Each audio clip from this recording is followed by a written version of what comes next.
So here it says we are live, and I will take a look also on YouTube if that's really true. So I'll mute myself. Too.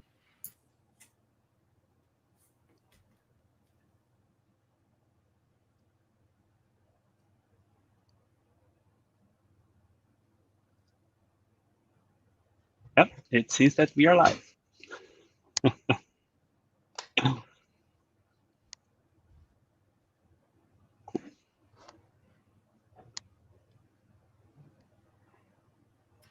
Cool. So what I'll also try is if any comments will pop up here as well.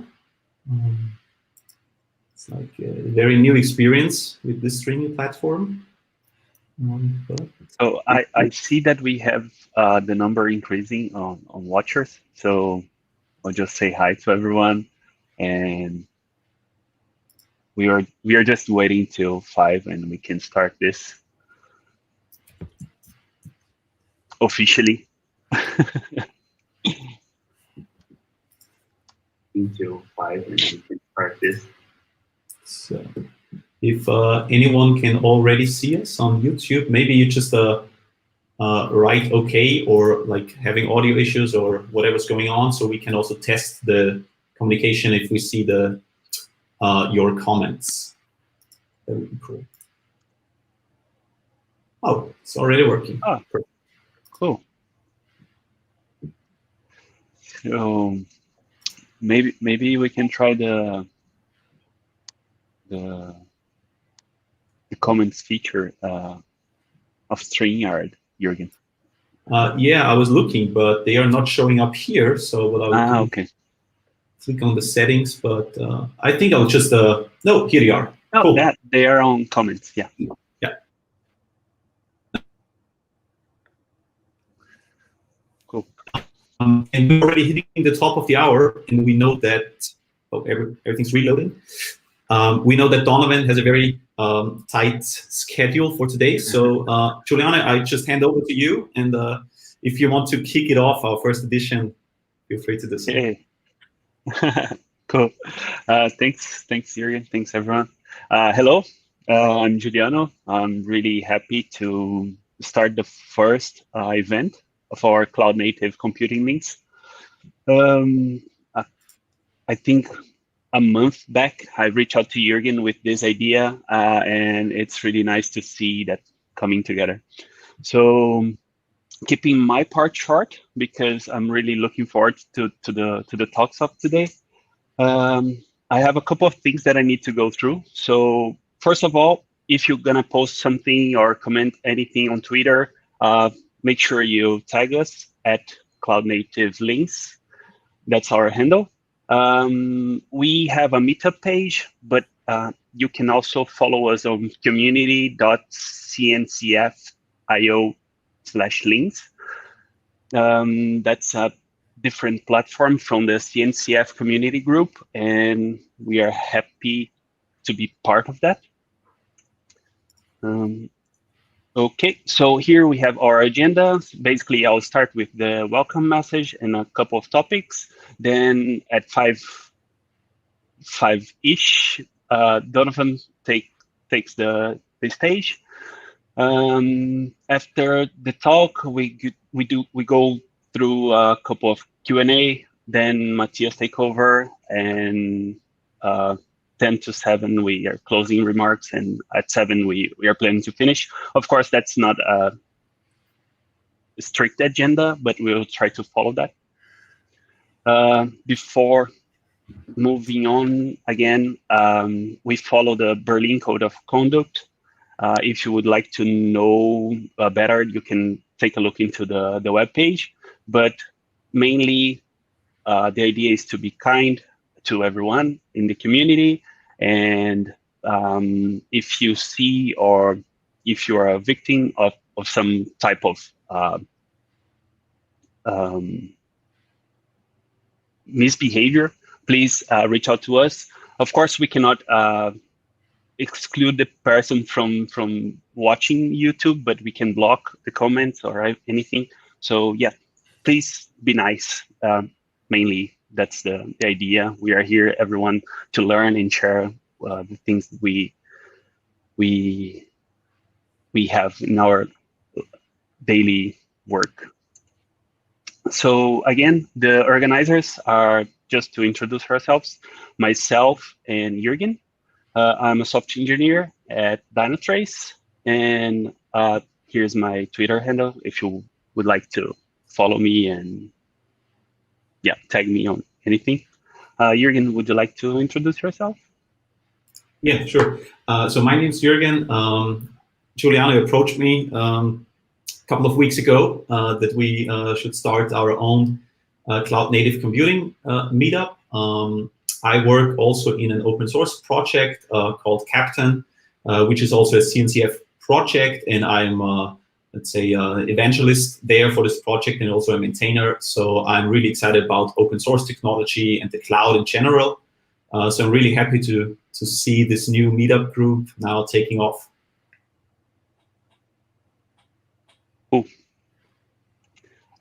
So I would like to thank Dynatrace for sponsoring the event today. So we are using a paid version of StreamYard, and if you would like to sponsor the stream, please reach out to us.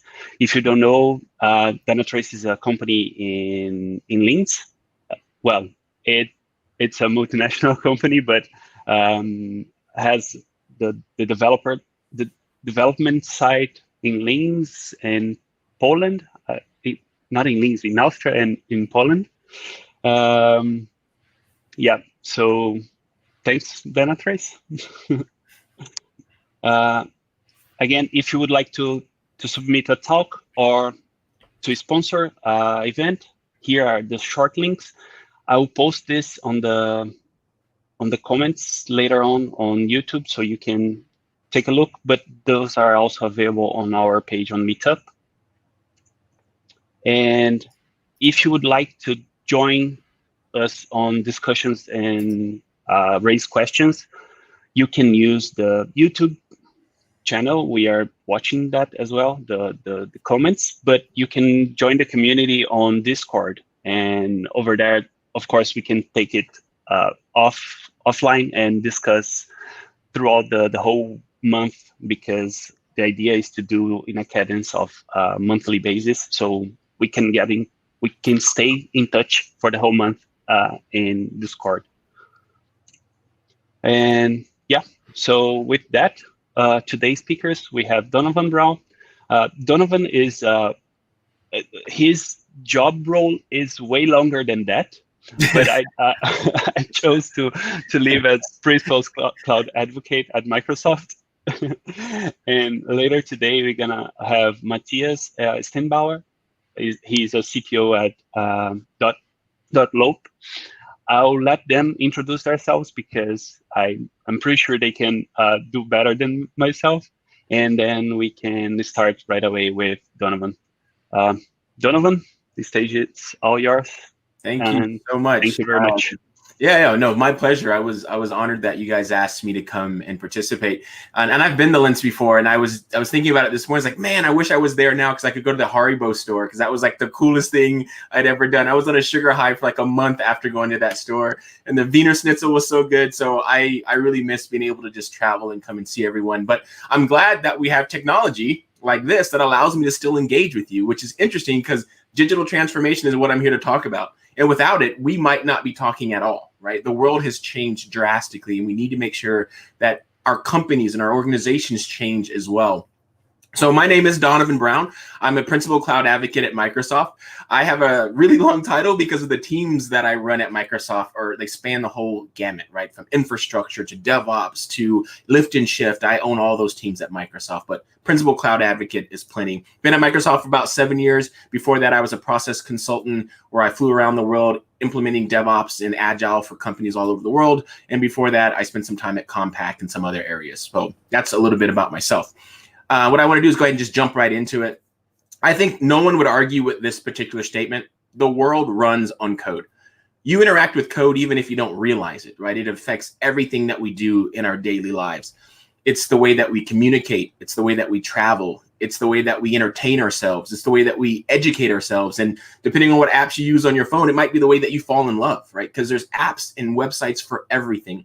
And the digital world is immersive. It permeates every part of our existence. And what I realize is that over 90% of business leaders have realized that when they start this digital transformation, it sparks innovation. It really just lights a fire under their engineers to make them go off and try to create new and amazing things. But what I think is even more profound is over 85% of them have realized that if we do not do this, this could be detrimental. We will become irrelevant. And I think of things like Blockbuster, who actually had a chance to buy Netflix, but didn't realize that that was where the future was going to go. And just imagine today, like even if Netflix wasn't what it was now, Blockbuster still would not be able to survive because we physically can't go places. We're restricted on what we can do. And Netflix is the way that we communicate. It's the way that we entertain ourselves.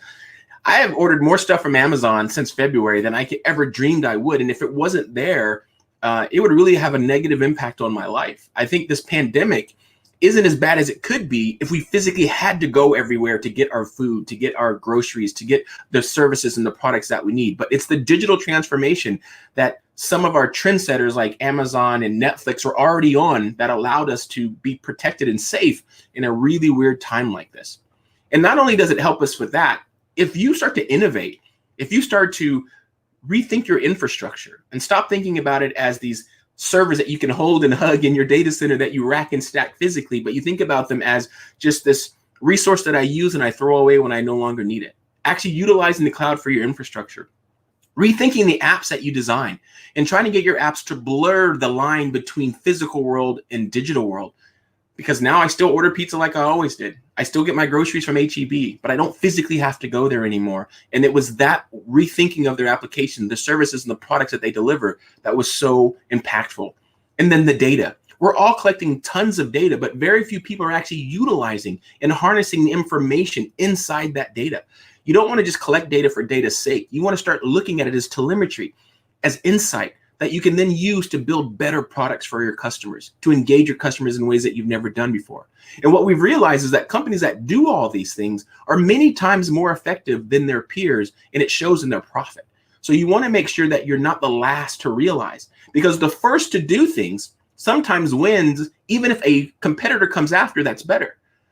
Some people argue that Lyft, the competitor of Uber, is a better app, better services, better features. However, Uber was first, and first for so long that they have a share of the market that's very difficult for Lyft to combat against. So being first to innovate quicker than your competitors is strategically important.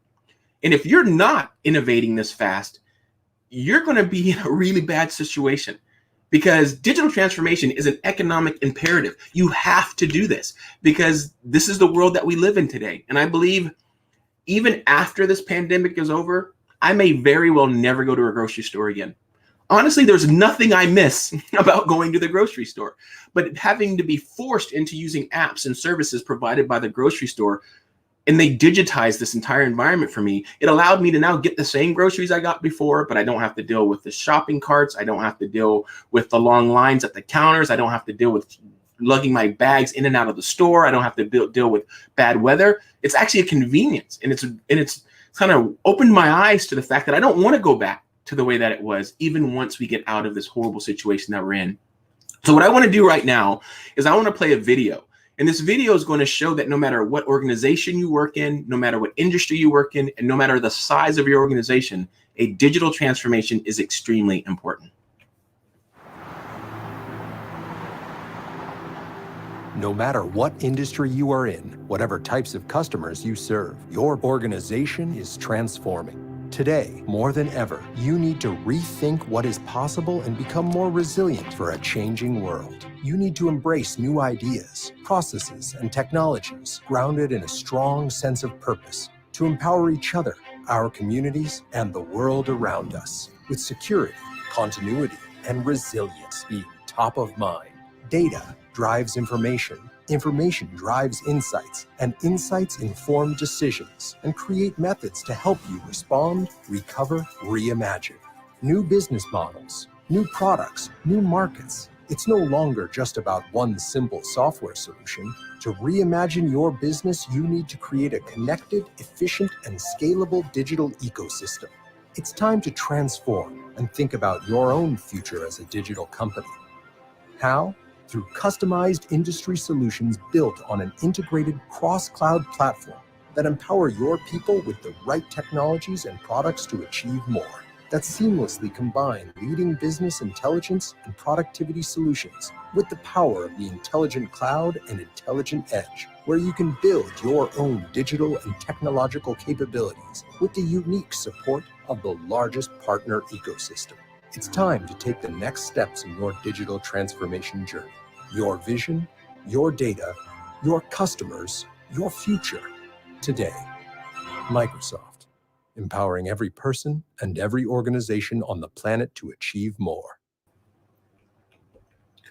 One of the things that I really liked about that video, besides making me really proud to work at Microsoft, is the fact that they didn't focus on the technology. They realized that you need to engage your customers, like I was just describing, differently than you used to. You need to empower your employees and your engineers to be able to use the data that you're already collecting, to be able to then wow the customers in ways that they never thought of before. You need to make sure that the information flows effortlessly through your company, through all your employees, and to think about your infrastructure drastically differently. We want to utilize the cloud for our infrastructure wherever possible. And then you also want to transform your products.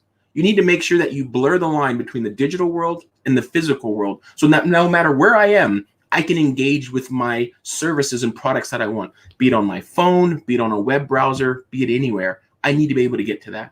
And what I think the cloud, and what we're going to talk about today, enables us to do is transform our products, being able to innovate faster, because the resources that we need to do that are available to us in infinite scale by cloud providers. We're going to be able to rethink our operations and no longer rack and stack physical servers. We'll be able to do things like infrastructure as code and define in a declarative way the infrastructure that I need and have that acted upon in a DevOps pipeline. Combining those two are going to now give your employees superpowers because they have information, they have the ability to innovate, and that is going to allow you to wow your customers. So I'd be remiss if I were to tell you that digital transformation is just about moving your workloads into the cloud. It's not. It's a lot more than that. But digital transformation is the word that we've latched onto. That means engaging with your customers, empowering your employees, rethinking about your infrastructure, and also reimagining your products and services. What I really want to talk to you about is the cloud computing part, though. We're engineers. We geek out over this stuff. I know the other things are important. They have to happen. But what I want to talk to you about is the power of the cloud. Not any specific cloud. I'm not here to sell you Azure. I'm here to talk about the need for you to move from where you are to where you need to be in the future, which is the cloud. Why do we need the cloud? First, the cloud makes your applications highly available. I remember I used to run a website out of this very room. I used to have a huge rack in this room with several Dell servers in it. And if I ever flew around, I used to, as a consultant, I'd be all over the world. And I'd have to call my mom and say, Mom, I need you to go to my house. Here's the code to get in and reboot that server for me, right? Because their server was acting up or was running out of memory. And even Abel, a good friend of mine, I've called him and said, Abel, my mom's busy. I need you to run to my house. This is how you get in, reboot that server for me. And it was ridiculous because I had no high availability. But in the cloud, you have infinite scalability, which gives you high availability as well. Another thing that's really nice is the elasticity of the cloud. When you are working on-prem, you have to buy enough servers for your highest peak load. That means if you're a retailer and you have to live through Black Friday or Cyber Monday, you have to buy enough servers and enough power to be ready for those 2 days out of the year. Of course, the rest of the year, you don't use those servers, but they're sitting there, depreciating, being maintained, having to be rebooted. They're a liability until the 2 days of the year that you use them, and then the rest of the year that you don't. And by the time that year comes around again, they're obsolete and you have to replace them already. But when you're in the cloud, when you need the resources, you just burst out into the infrastructure that you need. And when you no longer need them, it collapses back down just to what you need. So the elasticity is very, very powerful. And it makes your teams more agile. I remember when I needed a VM, I would have to send an email. The email would have to finally be read, which could be days. After it was read, someone would go into the portal, click around, potentially misconfigure what I wanted, and then send me an email, say, here's your IP address, username, and password. It wasn't very agile at all. But today I can say I need this and I can have it in a matter of minutes. The geo distribution is also really incredible because it helps with disaster recovery. If something bad happened while I was away, I was done. If my house had burned down, the server was inside of it, I had no way of doing geo distribution so that I could recover from that disaster. But now in the cloud, I can place my resources anywhere in the world that I need them to make sure that if something bad happens in one area, I still have another copy of it somewhere else, which is fantastic. And disasters, as much as we don't want them to happen, do happen, and you need to be able to respond to those. Fast innovation, because you get new services all the time. You're going to have a talk later on about serverless. That's an innovation that's really popular right now, and you can use it immediately because you're using a cloud provider that offers that type of service. Otherwise, you'd have to figure out how to provide that service inside your own data center if you don't move to the cloud. So the innovation is faster because the services as they come available are just there for you to be able to use, and you don't have to figure out how do I then replicate that type of functionality inside of my own data center. The resources are flexible, and now you can actually use economies of scale to be able to make it cost efficient for you as well. When we talk about cost efficient, it also changes the way that you spend money as a company. You either have operational expenses or capital expenses. And there's a big difference between those. I already described one of them. Capital expenses, where you have to spend all this money up front to provision all the servers that you're potentially going to need, not what you're going to need every day, but what you're potentially going to need. And you have to spend hundreds of thousands, if not millions of dollars building a data center, and then making sure that you pay for the electricity and the power and the water and the cooling and everything else that you need to run that particular data center. And there's a lot of upfront costs. So it's a big barrier of entry to even build a data center, because you have to have the finances to go build this infrastructure that you're going to need to run your applications. And you're also dealing with physical servers. Like, this is physical infrastructure that needs to be racked, stacked, and maintained. Hard drives have to be replaced. Disks have to be replaced. Like, you have to deal with that. And there's a lot of cost that goes into that. People, when they're trying to compare going to the cloud, like, oh, well, it's cheaper for me to run a VM in my own data center than in the cloud. But not when you add in the power and the redundancy and the generators and the employees and the security of the data center. All that rolls into the cost of you actually running that physical infrastructure. And even from a tax point of view, it's more difficult because that physical item has to be depreciated over time. And that complicates your taxes. It complicates your entire organization. And that's time better spent innovating on your application. Running a data center is not your core business. Delighting your customers is. And that's where you should be spending your time. And when you go to an operations mode of working, there are no upfront costs. Any startup in the world has enough money to go get started inside of Azure or inside of AWS or GCP because there's no upfront cost. Whatever you have, let's go start building out that infrastructure that we need and start using it. And you only pay for what you use. So you didn't have to buy all these servers up front for Black Friday and Cyber Monday. You're able to just buy what you needed for the other 363 days out of the year.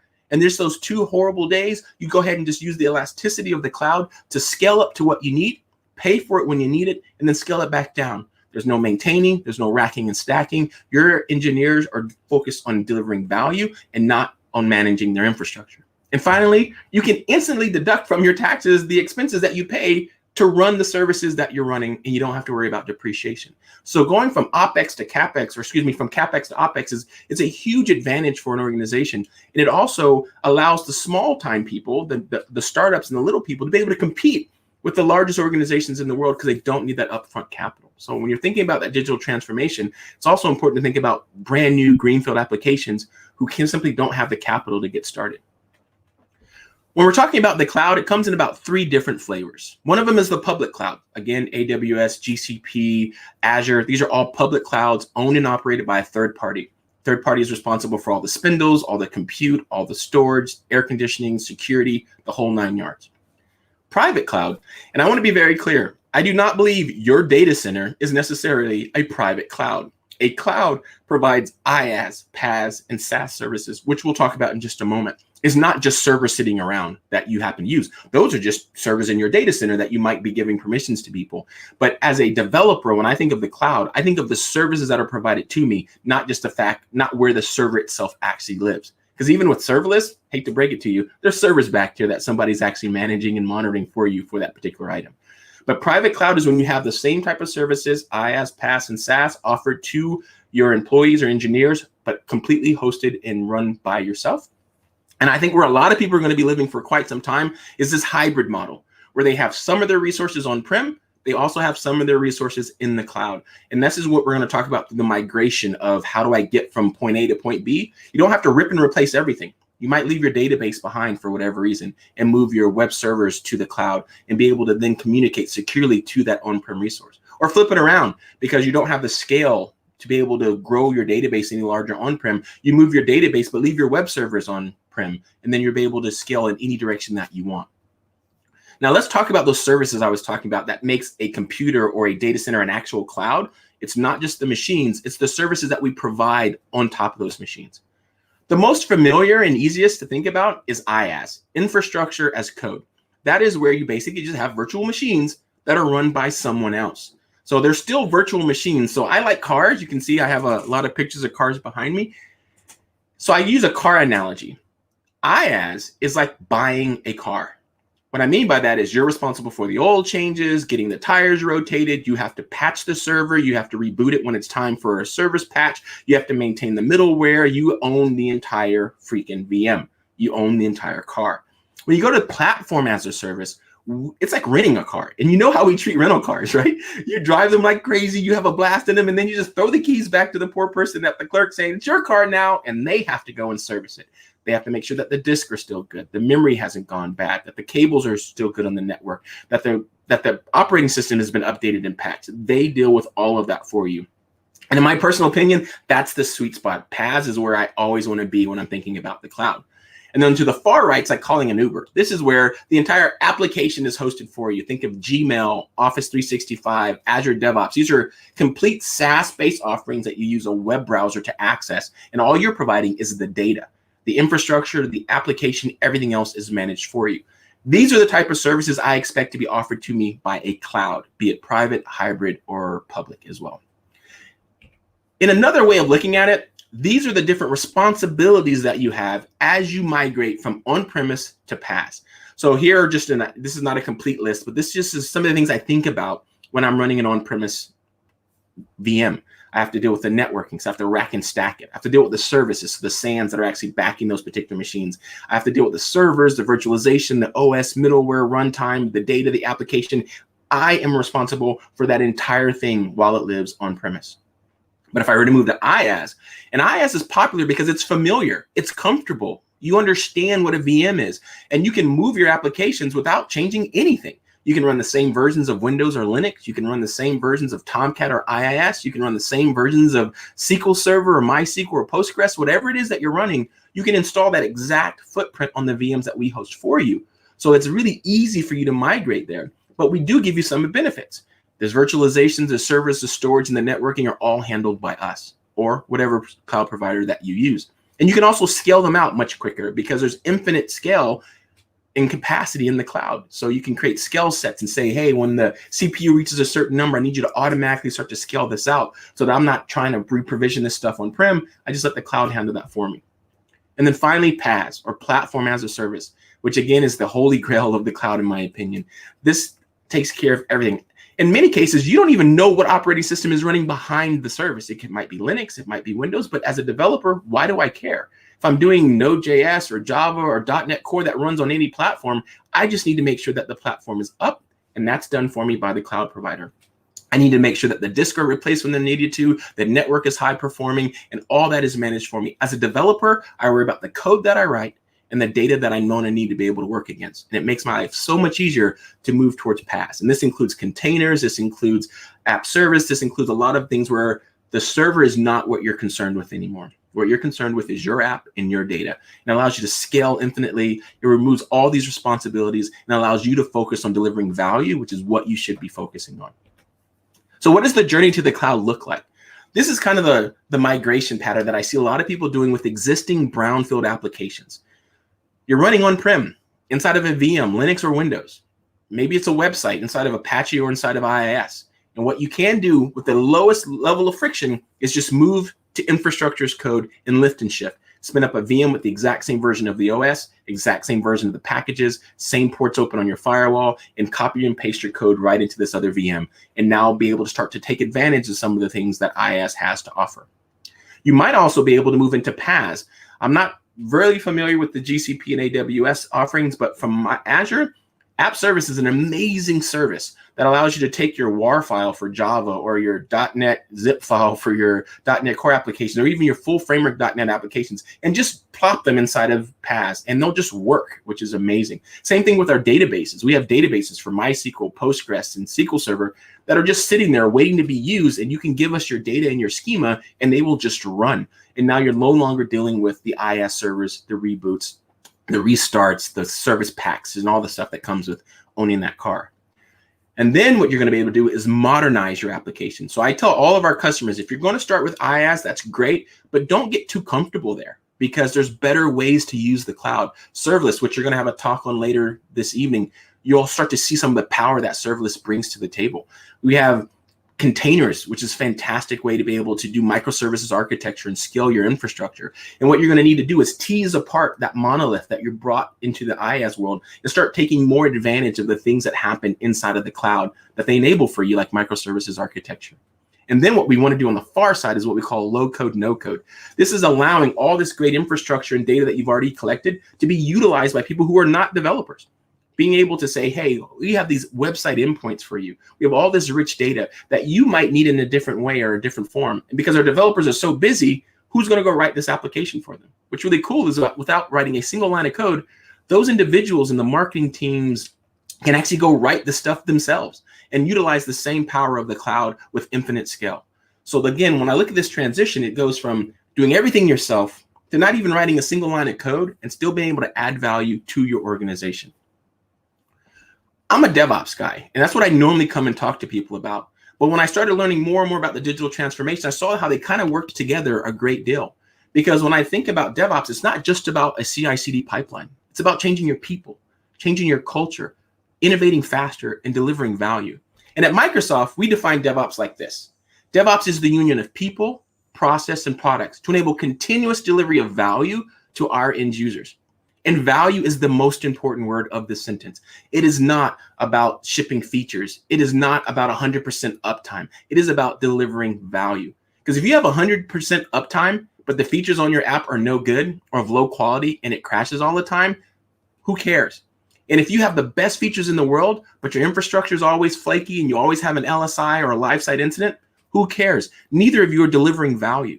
You have to be able to deliver value to your end users. And having the cloud-based infrastructure and using DevOps practices enable you to do that. But just like your digital transformation, your DevOps transformation includes more than just technology. It includes people. It includes your process. And your digital transformation is going to allow you to take full advantage of the things that happen in the DevOps pipeline. One of my favorite features, or I shouldn't say features, but best practices of DevOps is something called infrastructure as code. And when you move to the cloud, this becomes possible for you. Infrastructure as code is envisioning the desired state of your infrastructure, all the VMs you're going to need, PaaS services, Kubernetes clusters, whatever it is that you're going to need. Instead of you asking an operations person to go into Portal and click around, what you're going to do instead is you're going to come together and define this in a declarative manner, in a file that can be versioned inside of source control, which means there's not just one person who knows how to do this. I remember we used to work, Abel and I worked at a company once where every time it came time for a deployment, the one guy who knew how to do everything would go on vacation. It was like clockwork, and it was always a nightmare because he took with him all the information and all the knowledge on how to spin up the proper SharePoint servers or how to configure everything correctly. And here we are frantically trying to figure this out, reading through everything that we can and stumbling through this particular process. If we were using infrastructure as code back then, we wouldn't have cared who went on vacation when, because the information needed to provision or correct our infrastructure would have been in source control. And all we would have had to do to actually deploy a new instance was deploy our infrastructure with our pipeline. Just run a pipeline and the rest of it just happens. So why is it important? Because there are no more snowflakes. There are no more servers that are uniquely provisioned by one individual. And only that one individual knows how to click all the boxes just right to make sure that it's configured correctly. Because when they leave, that knowledge leaves with them. And I remember there used to be this one person who had all these magical PowerShell scripts, but they weren't stored anywhere but on this one thumb drive. That thumb drive was so valuable, people had no idea. It was so important, it almost glowed when I saw it, like, oh my God, that's the one thumb drive that has all the PowerShell scripts on it that know how to provision our infrastructure. And whoever held that key held all the power. And in hindsight, that is a horrible way to do your infrastructure. All that data should have been in source control. It should have been understandable by everyone, and it should have been able to be acted upon by our CI/CD pipeline. Using automation to provision your infrastructure makes you move faster, it reduces human error, and it also stops configuration drift. We've all been in that scenario where our application works fine. Then all of a sudden we wake up and it's not working. We haven't done a new deployment, so what in the world happened? What happened most times is that someone went into the portal, clicked around and said, oh, I don't think that port should be open. That's a weird port. Let me close that port on the firewall. Next thing you know, everything's broken and we don't understand why. The operations team is pointing at the developers are pointing at the operations team, and you now have a needle in the haystack because we don't know who changed what. And we just keep doing deployments and trying to fix stuff until we get so frustrated, we just build another environment based on the documents that we have, deploy there, and then everything's fixed. Use infrastructure as code instead. And if that needle ever gets dropped in the haystack, all you do is run your deployment again. And your entire deployment will simply fix what's ever wrong in your infrastructure. Whatever port was supposed to be open but was closed will be reopened. Any ports that were open that should not be open but would be closed. Any middleware that needed to be installed, like the .NET framework and which version, would be installed on the machines automatically and corrected. So instead of everyone pointing fingers, I would just run another deployment, see if everything's better, and if so, everyone gets to go back to sleep again. It also allows you to review the changes. Right now, all we do is we send emails to people, and we hope that people did the right steps in the email to then modify our infrastructure. But now I can actually see the desired changes to the infrastructure. I can review them in a pull request, just like I would my code or any other changes to our application, and have my operations teams verify that, yes, this looks good, this is going to achieve the desired goals, commit that into source control, and then run our pipeline and watch our infrastructure change. In a perfect world, no one would have access to the Azure portal. I don't want anyone to be able to go in there and provision anything. The only way to get any resources into Azure is to use infrastructure as code, to have that discipline up front so that we know that we can monitor, we can audit every single change that we make to our infrastructure. There's other benefits to it. Saves time, and it saves tons of money. When you're using infrastructure as code, you don't have to have long-living dev environments or QA environments. You can destroy them the moment that you're done with them because you don't need them. And if you need another one, you'll just spin it back up as part of our pipeline. So that savings of money is amazing. I know that I've had environments that are all different, right? The dev environment slightly different from the QA environment, and the QA environment slightly different from the production environment. So even though I've tested and it passed there's no guarantee it's going to work in production because there's differences across all my infrastructure. But using infrastructure as code will make sure that all of them are provisioned the same way. All the servers are configured the same way so that I'm getting confidence and reassurance through every stage of my deployment that when I get to production, this will work because I've already confirmed it in QA. I've confirmed it in dev. I've seen the changes propagate across these environments. So it saves you tons of time in that point. And I love the temporary environments. Abel and I keep talking about Abel. He works for me on our DevOps team. We've been pushing the envelope of infrastructure as code. And one of the things that we start testing ourselves on is, are you brave enough to delete every resource in your subscription? I am. There is not a single environment that I have in my Azure subscription that I cannot re-provision at the click of a button. And when I say re-provision, I mean no human intervention.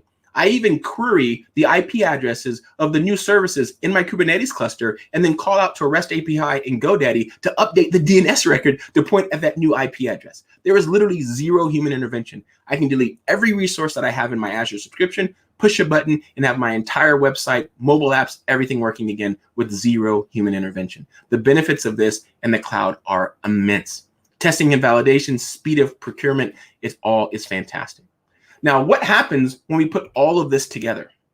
When you're putting the changes of your engaging with your customers, rethinking your applications, having a flexible architecture, and thinking cloud first, you start to come up with some really nice modern operating patterns.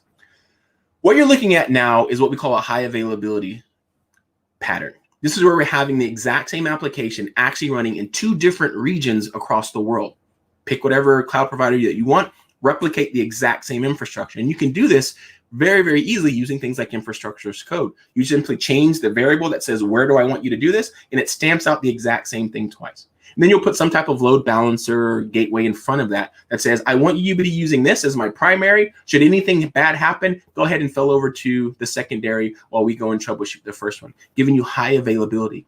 But this is what the cloud enables. Because if you have one physical data center, you really can't do this. Because if the power goes down for the data center, it goes down for everything inside of there, unless you have generators. But being able to say I have a data center in one side of America, then I have another data center somewhere in Europe, chances of those both being affected at the same time is very, very low, and you're going to have high availability when you're thinking about that. You can move from this to something more like a Kubernetes or containers. I want to be very clear. You're going to hear a lot of people doing demos about containers and how great they are. They are not a silver bullet. They are not the right solution for everything, but they are fantastic. So what I do is I think about having a toolbox. And inside of there, I have VMs, I have Kubernetes, I have app service, I have SQL database, and I need to choose the proper tools for the job. And you don't have to be pigeonholed into anything because the cloud provides you all of it. So find the best tool for the solution. And if microservices is the way that you're going, chances are you're going to be doing something inside of Kubernetes. So this, again, allows you to see the power of using the cloud to be able to be on the bleeding edge. Because maybe you don't have the infrastructure to go spin up a Kubernetes cluster. Maybe you've been running on Windows VMs your entire life and you don't know enough about Linux to go build that. The cloud gives you this entire cluster ready to rock and roll. And you can integrate great things like Azure pipelines or GitHub Actions or CodeStar, or whatever CI/CD system that you want to use. You can start to integrate that inside of your DevOps pipeline and inside of your digital transformation so that you're able to move faster than you ever moved before.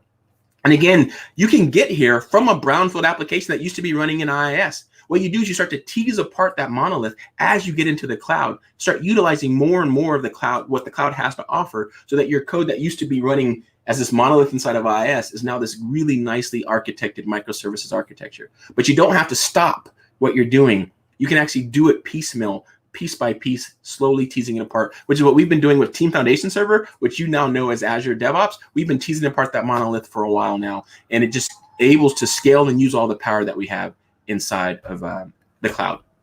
And then finally, pure cloud native. This is where you're thinking cloud from time zero. Even our inner loop as a developer, I'm developing inside containers. I'm building inside of containers. A container is the first class citizen in my development process. And then what I'm able to do is just push that through my pipeline using registries to store those images and then deploying those exact same images out into my infrastructure. Again, this is an end goal. It doesn't have to be where you actually start your process. So when you're thinking about your digital transformation, last time, it's more than just technology, but you want to leverage the cloud and the technology the best way that you can.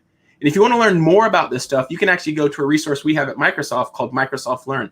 This is not a sales tool. This is a training tool. And a lot of the content that I use to build this deck comes from the modules inside of Let's Learn. And as you notice, I wasn't singing the praises of Azure. I was talking about the fundamental best practices of the cloud and DevOps. And you can learn a lot of that from the Learn modules inside of Microsoft Learn. At the bottom, there's one called Azure Fundamentals. It really should be called Cloud Fundamentals because it talks about data centers, it talks about redundancy, it talks about scale, it talks about OpEx versus CapEx. It's really talking more generically about the power of the cloud when you're embarking on your DevOps transformation and your digital transformation. And I just wanted to share that little link there for you. So if you want to learn more about this or go deeper into any of the areas that I've talked about, that's a great place for you to start.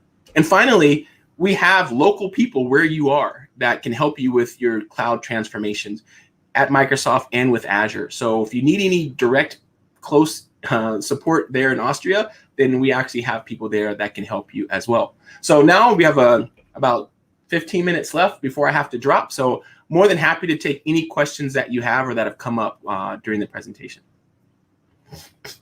Thank you so much, Donovan, for this really awesome presentation. We got great feedback already on YouTube. Great. In our Discord channel. So now is the time to ask questions. We already have a couple of questions. I will watch the YouTube chat for more questions to come in. Okay. But I will just shoot you the questions that are already came in on Discord and YouTube. So there was one question. What about the vendor lock-in when moving to the cloud? Oh, that's a really good question. Of course, I want it. I work for Microsoft. There's things I want to do. But most of us in the cloud realize is that most of our customers have a very multi-cloud strategy. I find very few customers who are all in on one particular cloud for that very reason. So if you look at things like containers, a Docker image is a Docker image. Doesn't matter if you're running it inside a GKE or AKS or your own cluster. So containers give you a lot of that flexibility of being able to say, I want to be able to run anywhere. So I want to containerize this app because not only can I run it on my development machine, but I can run it in anyone's cluster in anyone's cloud. That being said, there are a lot of PaaS offerings that also don't have vendor lock-in involved. Like I was saying before, app service inside of Azure, which is hand down my favorite service in Azure. I mean, Kubernetes is great and all, but app service is freaking awesome because I don't have to change a single line of my code, and it will just run in here. So there's no vendor lock-in if you're a Java developer and you're producing a WAR file that you want to run inside of Apache Tomcat, right? Because it's still Apache Tomcat running inside of app service provided by us. You can take that same WAR file and run it in AWS or GCP if you want to. And a lot of things that you're seeing us do at Azure is actually putting network pieces in place that allow you to bridge the gap between those clouds. Like Azure Arc will allow you to actually monitor no matter where the VM is running, in our cloud or someone else's, on-prem or not. So it's a really good, valid concern. And what I would have you do is evaluate each of the services that you're going to be able to use and see, what do I have to change in my application? Because the less you have to change, the less vendor lock-in there is. Because if you don't have to change it at all, then that's exactly, I can just bring it back on-prem if I wanted to and run it immediately. And you should be able to take that with you somewhere else. If you're having to change a lot of stuff about your app to kind of make it fit inside of that box, chances are they're trying to lock you in. And honestly, app service doesn't vendor lock you in, and anything with containers won't lock you in as well. Great question, though. Cool. Thank you for the answer. We have another question. Can you share a few thoughts on the importance of being prepared for failures on your dependencies when analyzing resilience? Yeah, disaster recoveries are, and not just disaster recoveries, right? There's tons of different failures that are out there, right? And I think what I've had to notice as a developer is we're very optimistic. We assume that the database connection will always be there. We assume that there's infinite amount of memory in the computer. None of that is true, right? Your disk fills up eventually. And I've had plenty of my applications that ran I've had code that's been running since 98. And I was young back then, and I thought that there was infinite hard drive space. And so I've been logging into this hard drive space forever. Next thing you know, the app crashes. And I'm like, I have no idea why. I wrote that 20 years ago. Well, Donovan, your app assumed that there was infinite hard drive space. And your customer has to go now clean off their hard drive to make space, or you have to go back and load Visual C++ 6 and remember how to write MFC code to go back and try to fix that for them, which you're not going to go do. But when you're in the cloud, that's even more true. You can't assume that you're always going to have a connection to your database. You can't always assume that you're going to have access to that queue or to that cache. What you have to do is be very defensive in your programming and prepare for failure. Almost assume it's not going to work, and make sure that your code can gracefully, first of all, acknowledge that it didn't work, log in some way so that it tells the developer, hey, this is the resource that I'm running out of. I don't have disk space. I lost connection to the database. I'll try again in 5 minutes. And you want to actually have a retry logic built inside of your code. So what I've noticed is that I've had to be very realistic about the fact that I can't assume that the hardware and the software and the services that I'm going to need are always going to be available. It does take a little bit more code to write because you're having to do retry logic, but there's lots of patterns out there that you can use. So never assume that everything is actually going to be there. And that way you're going to be able to have that resilience. The other thing is to have redundancy built in, which is much cheaper now that you're in the cloud. So replicate your database. So if you do lose connection to one database, your app might not even realize it, because what we're doing in the backend is we're routing all your traffic to the live redundant backup that we have of that. So you have live data, and your app doesn't even realize that. So you can fix it in your code, and you can also fix it in your infrastructure and how you actually architect it. Cool. Thank you. Another question, I will also add my thoughts to these questions. It was, what are the cons about the cloud? And my thoughts are, like you were mentioning a lot, like redundancy, scalability, like flexibility. These are like, everything's good. And maybe you're also flexible about the costs, but what do you think are the cons? That was the core of the question. What are the cons of the cloud? Funny thing is that a lot of the things that you just said can be perceived as cons as well, right? Because it makes your architecture far more complicated. To take advantage of all the stuff that we just said, you don't write the code the way that you used to write the code. So I think one of them is the speed of innovation in the cloud. Just keeping up to date with everything is a little bit of a detriment, because honestly, I don't know all the services inside of Azure. I feel like there's a new one every day. And to try to keep up with not only Azure, but with our competitors too, is a job in and of itself. And so one of the things is simply the learning curve. Keeping up with the pace of innovation can sometimes be a challenge. There's a little bit of fear and unfamiliarity with it as well, which I think is a con of the cloud. But those are a lot of misconceptions. And as a cloud provider, my job is to dispel some of those misconceptions and those, it's not secure. My data is more secure on my own data center. It couldn't be, that could not be less true, right? To get into a Microsoft data center is one of the hardest things in the world to do. I can't get into one of them, and I work for Microsoft, right? So the chances of you being able to get into one, I can get into your data center a lot easier than you can get into one of ours. So I think, again, there's a lot of just misinformation going on about there that we need to get around. So the cloud itself will make some of your architectures far more complicated to utilize some of the resiliency and the scale that you have to do. You have to write your app realizing that I don't know where I'll be running in the world. So simple things like datetime.now is a no-no. Like, you cannot use that. You have to use UTC now, right? And I didn't know that when I was writing inside of a VM where I knew it was always in East Coast, right? So I always just datetime.now knew where I was, and it was easy. But when you move to the cloud, you have to stop thinking that way. You have to stop thinking that you know everything about the resource, and that your app itself can just move around and still needs to be able to work. So I think one of the cons of the cloud is potentially complicating your architecture, complicating the design of the application. Another one is keeping up with the pace of innovation. That's why Microsoft Learn's a really good resource for you to be able to try to keep up with what's coming out. It's not always cheaper. Let me just be very transparent, right? It's not always cheaper to go to the cloud, because you might end up using more or scaling out further than you thought. You got to be careful when you're inside of the cloud. You can use policies on a lot of the cloud providers to kind of control that cost. So you also don't want cost to be something negative as well. Cool. Thank you. We have another question. So great presentation. Will the slides be available? Yeah, so I'm going to put them on donovanbrown.com. That's my blog. So if you go to donovanbrown.com on a web browser, on the mobile phone, you can't see the side navigation, but it'll be like decks. So what I'll do now that I've given this one is I'll put it up there probably within the week. Thank you. I'll probably have to take the video out though, because the file is like way too big. But what I'll do is I'll see if I can find a way to link that on YouTube or something. Cool. Thank you. Then we have a very concrete question about tooling. So you mentioned infrastructure as code. Any particular frameworks or that you can recommend for doing? Good. Yeah, that's a great question. So it depends on what you're trying to do. If you're trying to do only inside of Azure, you have like ARM templates, which are stands for Azure Resource Manager templates. These are basically just mountains of JSON that define your infrastructure in a declarative way, but it only works on Azure. You can also use the Azure CLI, which is fantastic, which is interesting because it's idempotent. Well, that's one thing I didn't mention about infrastructure code. You want to make sure whatever solution you do choose is idempotent. What idempotent means is that I can run the exact same script 1,000,000 times in a row and nothing bad will happen. If you're sitting here writing scripts, if this is true, then don't do this. But if this is true, then that's not idempotent. Idempotent is I declaratively decide that I need a VM with port 80 open. And I run that. If the VM is there and if port 80 is open, it's a no-op.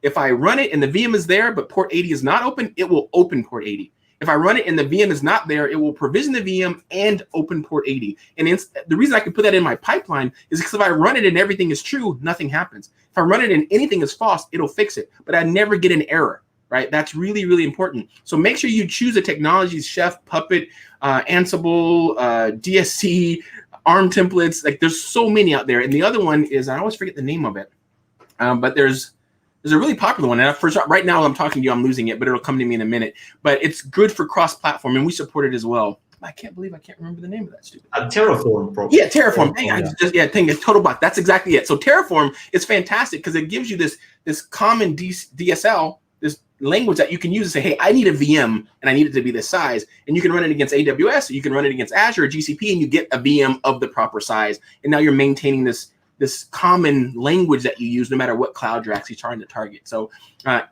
those are all good ones. So Terraform's a great one. If you're only doing Microsoft, I would go with ARM or Azure CLI, because the Terraform has to create providers, and the providers lag behind, obviously. But as soon as a resource is available in Azure, you can do it inside of an ARM template. So it also depends on how close to the bleeding edge do you want to be.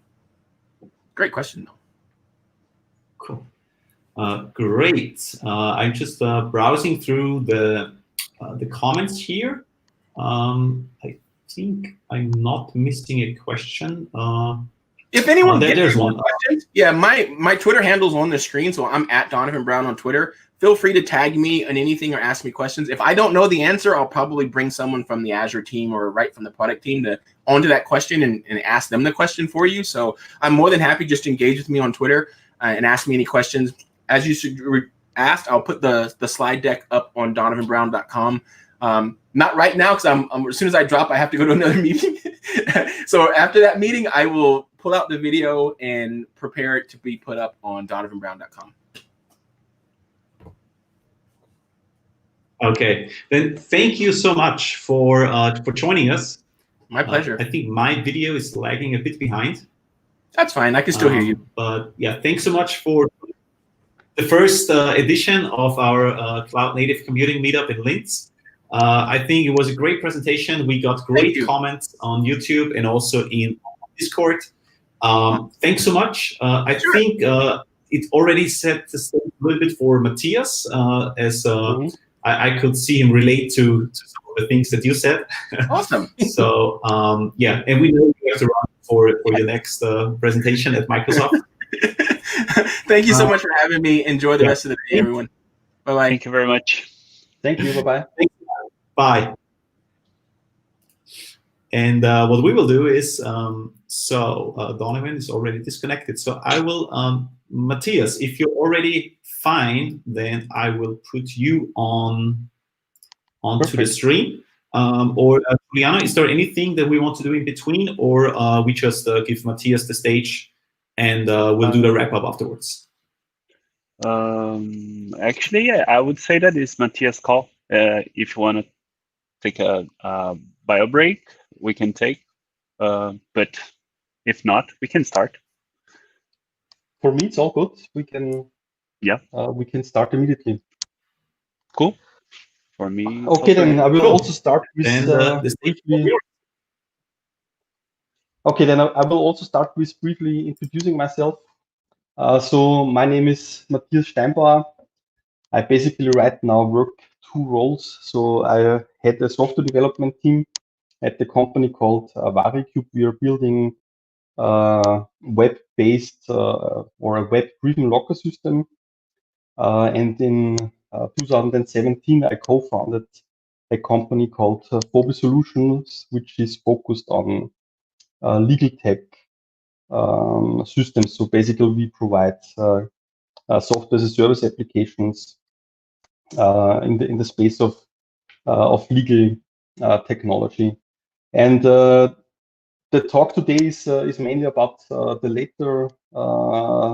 later business endeavor of mine. So in Phobe Solutions, we built this tool called Loop, which is focusing on compliance management. So basically, it's a tool for compliance managers in larger corporations. And there we had the liberty to really choose what we're gonna use as a tech stack. And as you will see throughout this talk, at some point we decided, okay, the time is ready that we really go completely serverless. And it was a very good decision. So that's also the reason why I want to give this talk to raise awareness about this technology and about the advantages. But on the other hand, as with every new technology, there have been quite a few hiccups along the way. And I think it's a quite good opportunity today to dig deeper, especially on these hiccups that to some part are documented, but the alarm signs are not big enough for people to really see them right away. So I was thinking we can call this talk the challenges beyond the toy problem. So what are we gonna talk about today? So I will start with an introduction about the serverless framework. The term serverless is quite broadly used. Right now, we specifically use the serverless framework, which is a software tool to create the serverless application. And I will briefly introduce the serverless framework itself and what it tries to do and how that works. Then, of course, after that, we will quickly look at the Hello World example in serverless. So how does the minimal serverless project look like in this serverless framework when we deploy it to AWS? Then I will let you know a little bit our deciding path, why we at the end went into serverless, and how the path basically evolved for me. And when the point in time really came that I said, okay, it seems like this technology is mature enough that we really jump into these waters. Then cost factors, and it's quite interesting because Donovan said, yeah, serverless is for every startup budget, and he's totally right. I even put the screenshot of our AWS bill into the slides, and you will be amazed how cheap you can actually run services in a quite good quality. So the argument that a startup can easily start with the cloud really holds true when you look towards serverless. Then, of course, the main part of the talk will be the challenges. So what are really the things, the roadblocks we hit along the way, which to some point came quite surprisingly and really delayed us in development. And of course, then we're open for Q&A. So let's dig into it. What is the serverless framework? What does it actually solve? And also from the talk before, we already had this picture of how the cloud ecosystems are or have been evolving from infrastructure as a service to platform as a service, now to function as a service. And of course, we are now AWS native now. We have different logos, but basically the same building blocks you can get in every cloud. So here in AWS, you can have EC2 as virtual servers. For many years now, people are using this as their go-to service to run applications, to run virtual servers. The next iteration, so to say, are managed containers. And again, there in AWS, you have multiple different offerings. You can go towards Elastic Beanstalk and just drop in your Java WAR file into a Tomcat server, or you can drop in a zip file with your PHP code and run it on top of an Apache 2 web server, and so on. And the most current iteration, of course, of this is that you run your Docker image inside a fully managed container. And then on the very right side, we see Lambda, so function as a service. So the very last iteration of, or the last stage of cloud computing, or the most current stage, so to say, you just write code, you wrap up your function in some sort of descriptive wrapper, and then you just take this function and deploy it somewhere. And you really don't want to take care about servers or containers or what kind of operating system you're running and so on. It's really like, okay, I can write code in Node, in JavaScript, in Java, whatever. I write a piece of code, a function. I put it somewhere and have the way to trigger this code when certain events basically happen. So it can be timer-based event, it can be a user accessing a website, and so on. And of course, the simplest case you can have with Lambda is that you have the customer or the user on a web browser. The user sends an HTTP request in the terms of AWS to an API gateway. So sort of a router that knows when the user accesses this domain with this path, then we want to route this request to this specific Lambda function.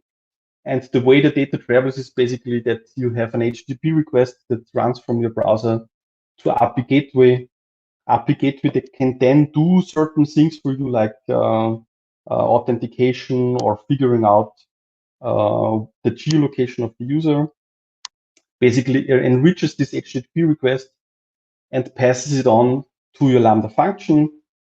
You can then compute something, come up with a Lambda result, and send this back to API gateway. And of course, then API gateway knows how to send the HTTP response back to the browser.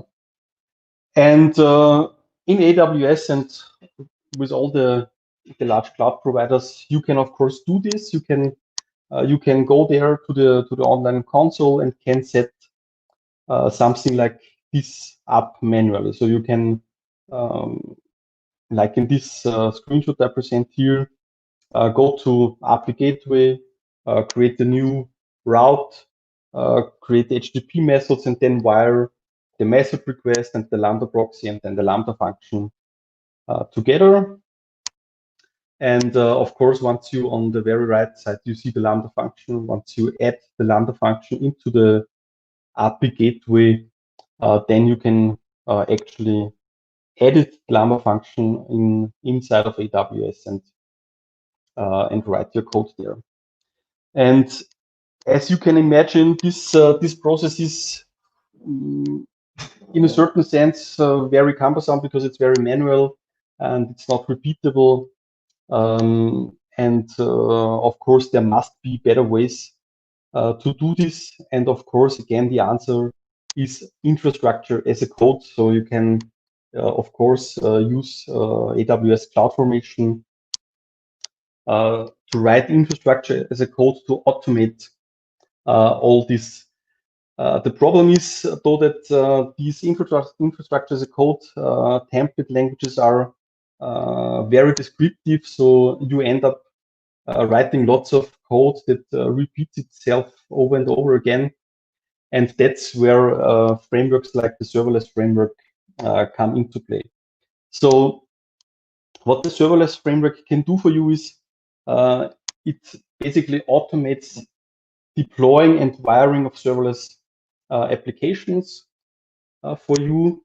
The nice thing is that it's in its foundations cloud agnostic, so you can once you wrap your head around serverless, you can basically move from AWS to Azure to Google and back again if you want to.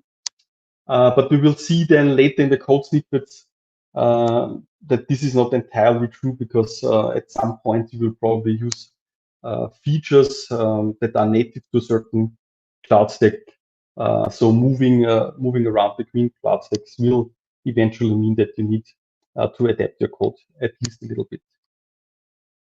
What the serverless framework basically does, it allows you to write your cloud functions in whatever technology you want. You support a wide variety of programming languages.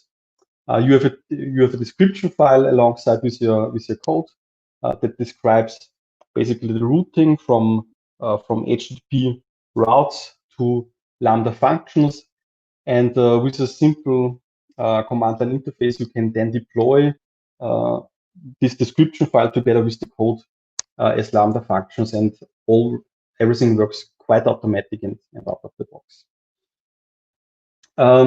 The project itself, I believe, is open source. It's definitely usable for free. The commercial offering of serverless is basically that higher level monitoring function, which you will eventually want to use, because you can then easily track which of your functions are used, how often, what kind of error codes are they producing, and you can easily see if something goes wrong in your application. Let's get a bit more concrete. So let's say we want to try out serverless on the AWS cloud. The very first program we can write in any language or any technology, of course, Hello World. And how would Hello World look like in the serverless arena? Basically, what you have is for each of your serverless projects or for each of your serverless services, you have one single YAML file that describes how your service looks like. So on the very top of each of these files, you usually have basic metadata about the service. So what's the service called? What kind of plugins do you want to use in your service? And in the custom key, you can describe certain environment variables you want to use in your environment. Then with the provider key, you can configure what cloud provider you want to use. I mean, the keys are pretty much self-explanatory once you read them. So here, this example wants to deploy to AWS. It wants to deploy in the region EU West 1. So the functions would end up in Ireland. The endpoint type is regional, which basically allows serverless to use edge nodes, and it allows it to use CloudFront as a higher level service. Then you decide what kind of runtime you want to use, and with the profile you specify basically the credentials that serverless can use to access AWS, your AWS account. And then there is the core part of every serverless YAML file, the functions. So in the functions block, you basically describe what kind of serverless functions you want to have, and how can they be accessed from the outside world. So here with this test function, you see that the function is called test function. So that's basically just the label which is used to identify this function inside of the serverless framework and also inside of CloudFormation. Then you have the handler key that tells the framework from which source file, which function should actually be triggered once this Lambda function is called. And then in the events key, you can configure multiple events that actually lead to this function to be triggered. And of course, the most common way of triggering a function will be an HTTP event. And I think also here the code is then pretty self-explanatory. So this test function will listen for an HTTP GET request, and it will listen for that on the virtual path test. So whatever base URL our service is then deployed on /test is what you need to call in order to invoke this function. Of course, there can be plenty of other events. For instance, an inbound email could raise an event, a timer could raise an event, a message on a message bus or on a message queue could raise an event, and so on. The next slide will basically then show us the actual function code. So we will now look into the file API .ts and we will look at the function test. And here you see a piece of TypeScript code that basically resembles this minimal Lambda function you could write in serverless. So the function test basically has one parameter that is really important. That's the event. The event encapsulates the HTTP request that came in and adds more cloud-specific metadata to the request. So let's say you have authentication turned on, then the event already knows about the user that came in. Let's say you have regional endpoints enabled as we did it here, then you already know where the user is actually located and through which AWS data center the request came in.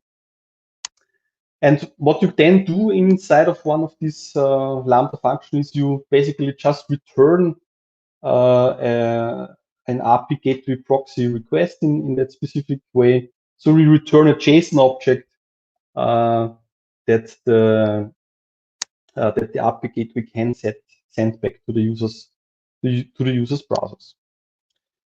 And once you have all this set up, what you basically do is you fire up a PowerShell or you fire up a terminal. You go to the folder where your serverless YAML file is located. You punch in SLS deploy, and the serverless framework will then just do whatever it needs to do to compile your code. I mean, in our example, it's TypeScript with Webpack, so it will bundle or it will transpile the TypeScript code to JavaScript and then bundle that up with Webpack. But then it will reach a state where the code is compiled, and then it's packaging basically the Lambda zip file, uploads this to Lambda, and makes sure that API gateway is configured in a way that all the HTTP events can actually be triggered.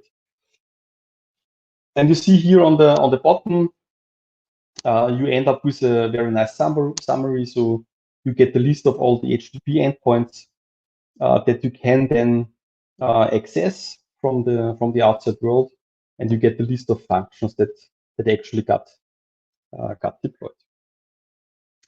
And you probably already want to notice there is an interesting metric here displayed also. That's the resources 12, which was not very interesting to us in the beginning, but we will see throughout the slide that this number can be quite interesting over time. Yeah, we now got this UL down there, so we can use any REST testing application. Some people like Postman. I prefer insomnia.rest. We just copy paste the UL from the serverless output, paste it in there, submit the HTTP request, and what we get is here the hello world, so to say. In serverless, we get this request we sent into the Lambda back. So that's basically what this code over here does. It takes the event, wraps it up as a JSON object, and sends it back to the browser. So we really can see here in Insomnia what kind of data that the Lambda function will then receive. And under the hood, quite a lot of things have been going on. I mean, basically what has happened is that serverless has compiled an AWS CloudFormation template from the serverless YAML file, and then used this CloudFormation template to basically start this. In this example, it's just the test stack again, but it has started a larger stack, and from the logical IDs we can read there that it really actually went to AWS and said, okay, I need a user role, I need an API gateway, I need a resource pass in the API gateway, I need a method for get, I need an options method, and I need an API gateway deployment script. All those kind of things are happening under the hood without the developer really needing to know about these kind of things. And I also took note before that Donovan pointed out that it's really important that these infrastructure services are idempotent. And it's also really true here with CloudFormation. So CloudFormation really takes the input from serverless and compares the already running infrastructure with the CloudFormation template and says, okay, the API gateway is already there. We don't need to provision that anymore.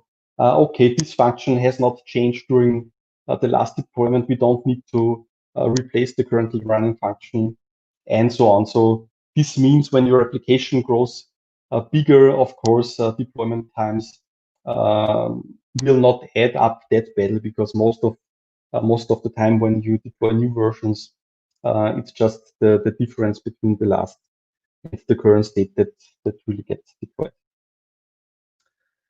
And what the serverless framework then can do on top of that, it's under the hood. It's really just CloudFormation, and what you can then do under the resources key, you can describe all sorts of infrastructure resources you also want in your cloud application. In this example, we create an Amazon AWS S3 bucket along with our code.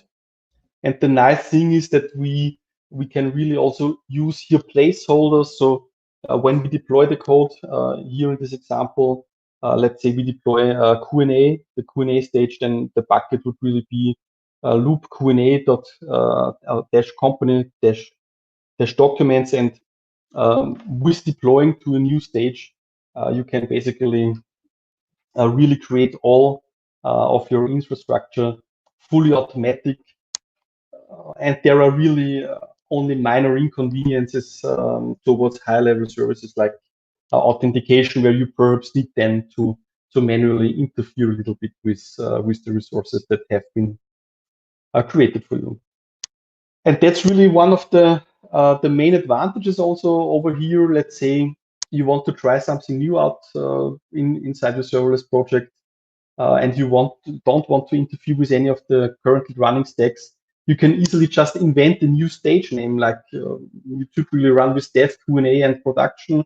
But you say you want to test something, I could easily just SLS deploy to a new stage with a new name, and I can just start the whole infrastructure stack another time to test something and then tear it down later once I'm done. So now that you have an idea how this serverless thing works, of course, I mean, on slides and on documentation, everything usually looks shiny. I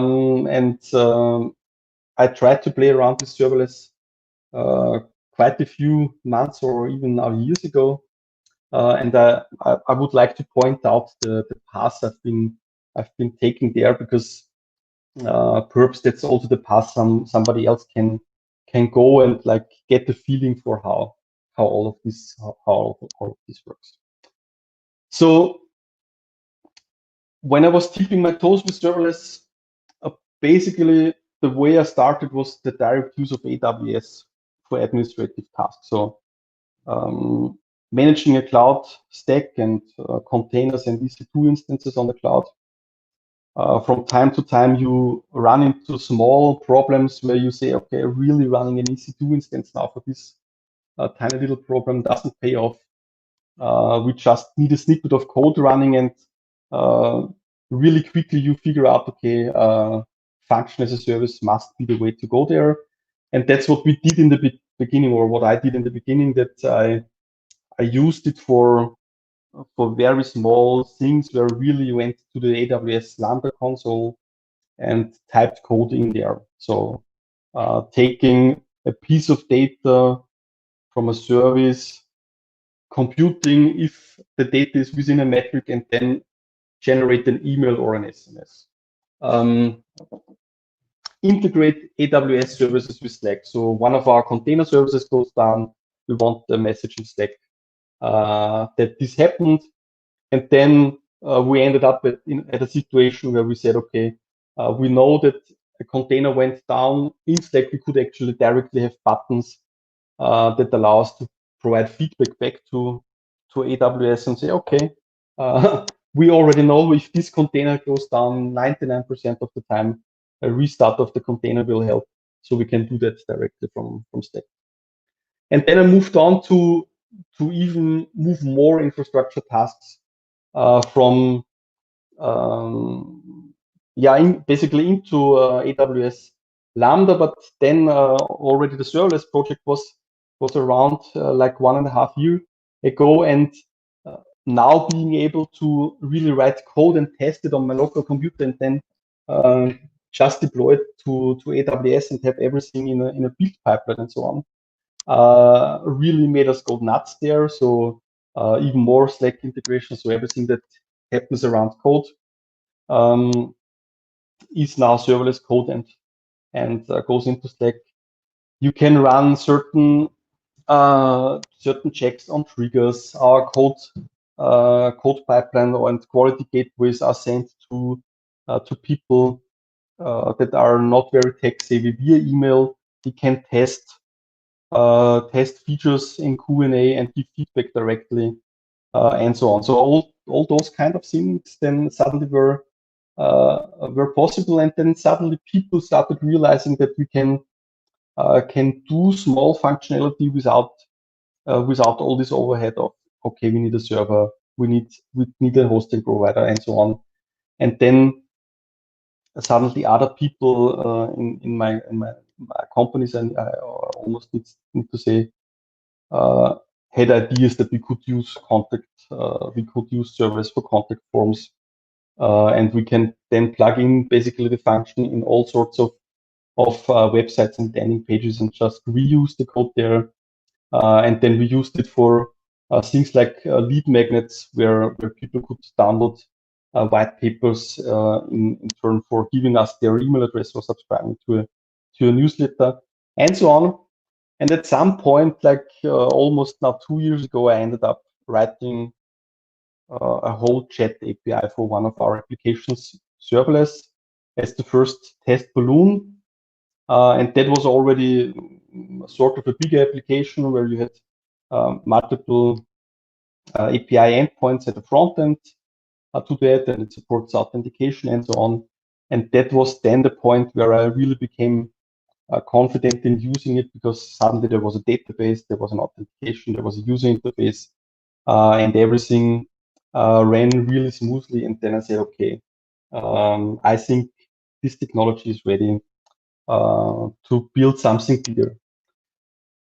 And then in this company, in Phobe Solution, the idea came up to work on this compliance management tool, where one part is this tool you see here in the video, where whistleblowers basically can report certain incidents into larger corporations through an anonymous portal with a chat system behind it and so on. And I was really thinking, okay, we can start with that. That's now not a toy problem anymore. It's really a fully fledged application, but this could be the first really good fit to start with serverless. And as you can see, I mean, the video footage is a bit sped up, but it seems from the outset everything works really well. The deciding factors then to really go into this direction, and that's exactly what Donovan said before, is that the nice thing with serverless is that you don't incur any costs when your system is not used, and especially when you bootstrap a new service or a new company. That's really a very big advantage. You can basically deploy a serverless application right now on all cloud providers, and if you don't use it really very much, or if you're in a development stage, you will never incur any cost, which is of course a really big advantage.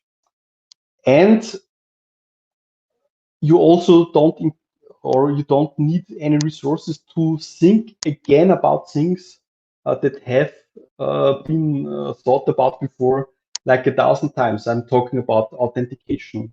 So there is no need with serverless to think about authentication, because you definitely will want to use some authentication service.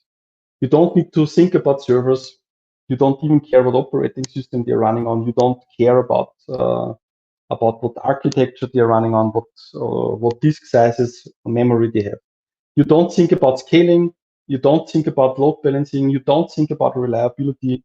You don't think about patching. All those kind of things are suddenly completely taken away from you. You can be sure that as long as your credit card is big enough, you can scale up in the serverless arena. And AWS supports all that, so it scales almost linearly. It's really just a matter of, so the inhibiting factor is really just money, and also AWS, or to be more specific, API Gateway already handles many of these cumbersome things you then have to take care of once you go into production as a service. Like, there are spammers that want to use your API for bad things. People are trying to brute force accounts and so on and so on. And all those kinds of problems are actually now with the cloud provider, and I believe they do a really good job. And of course, they do a significantly better job than I could ever do in one of my companies without the proper time and people resources. And the second deciding factor was actually time to market. So there is a time window for this this loop application, where it's actually really interesting to market it. So the demand will be high. We are pretty sure next year, because the EU regulations make it mandatory that certain companies start to have, first of all, a whistleblowing system, second of all, compliance infrastructure.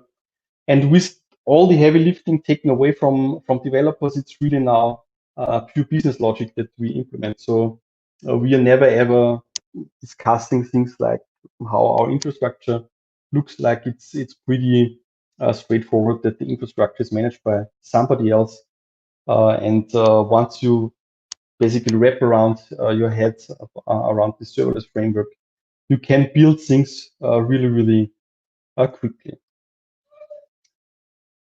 And I want to dig deeper with actually only one slide on the cost factor. So the system has now signed up 19 companies. We have around 40 users that log in on a daily basis.